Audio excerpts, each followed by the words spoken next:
country's population, along with how fast it grows and its composition, has a significant impact on its economic growth.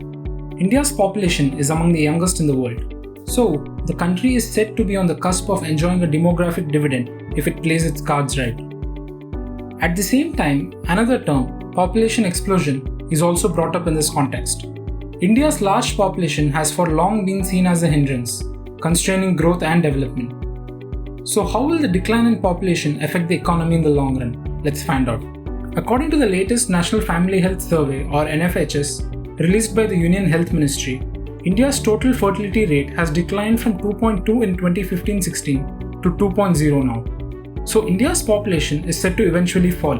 The replacement level, which is a woman giving birth to 2.1 kids in her lifetime, is a benchmark.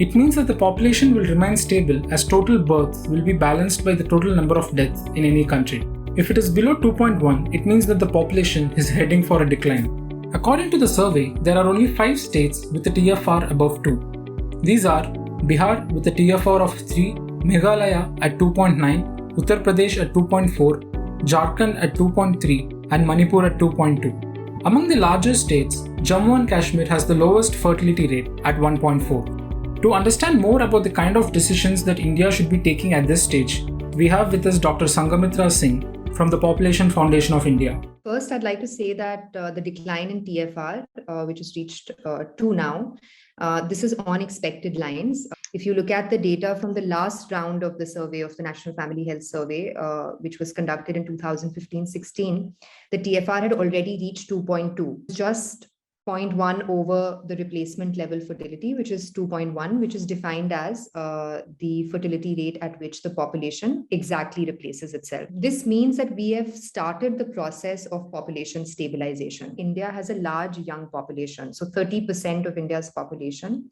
is young. The population will continue to grow for some more time. So this is called population momentum. So we will see this growth, the sustained population growth for another 2-3 decades. We have this very important window of opportunity right now, which is a large base of young people. A lot of states in the country are at different stages of their demographic transition. They need to come up with very focused and targeted strategies for their population groups. For the adolescent population, there needs to be greater investment in their health, education. For younger people, there need to be focused investments in employment opportunities. And at the same time, since we now know that we have a limited window of demographic opportunity, it's important for us to start preparing now to eventually be able to, cater to an aging population, which is going to be a challenge, say, in 2-3 decades when our average population is older. So greater emphasis on social security, on geriatric care, etc. is really, really important. While we often talk about the demographic dividend, we also need to focus on the gender dividend. Investments in our young women and girls, they require very targeted efforts. They require a very holistic perspective where we empower them in terms of, not just in terms of education and providing them with employment opportunities, but also work towards greater gender equality and give them more reproductive autonomy and make sure that they are able to take their own health and fertility decisions. So truly leveraging the demographic dividend would require a very equal and strong emphasis on the gender dividend as well.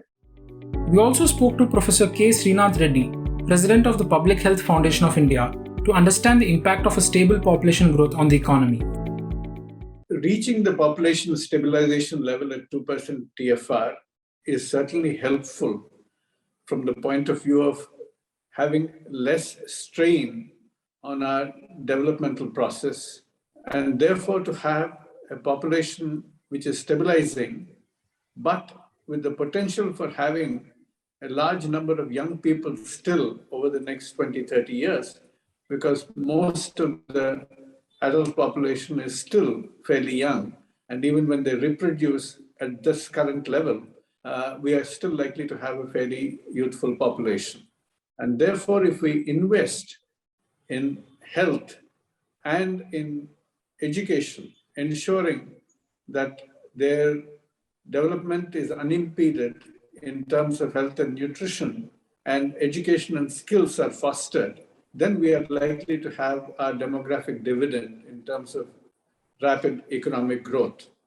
At the same time, since the population growth is going to be slowed down, the resources will not be scattered over a very large population, and therefore we will be able to raise the economic level and living standards, and thereby even the productivity of the people who are actually going to be benefited by the development programs. If we manage to limit our population growth, the stress on our environment is going to be much less.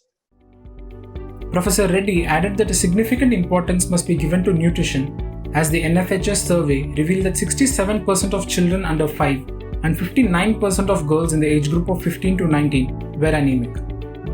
Experts argue that India's demographic dividend will last for another 2 decades and possibly for a third. But we should aim to cash in on it sooner rather than later. And in that context, time is fast running out for India. If you like this video, share it and subscribe to Business Standard. For more news, views and insights, log on to www.business-standard.com. Do also follow us on YouTube, Twitter, Facebook, Instagram, Telegram and LinkedIn.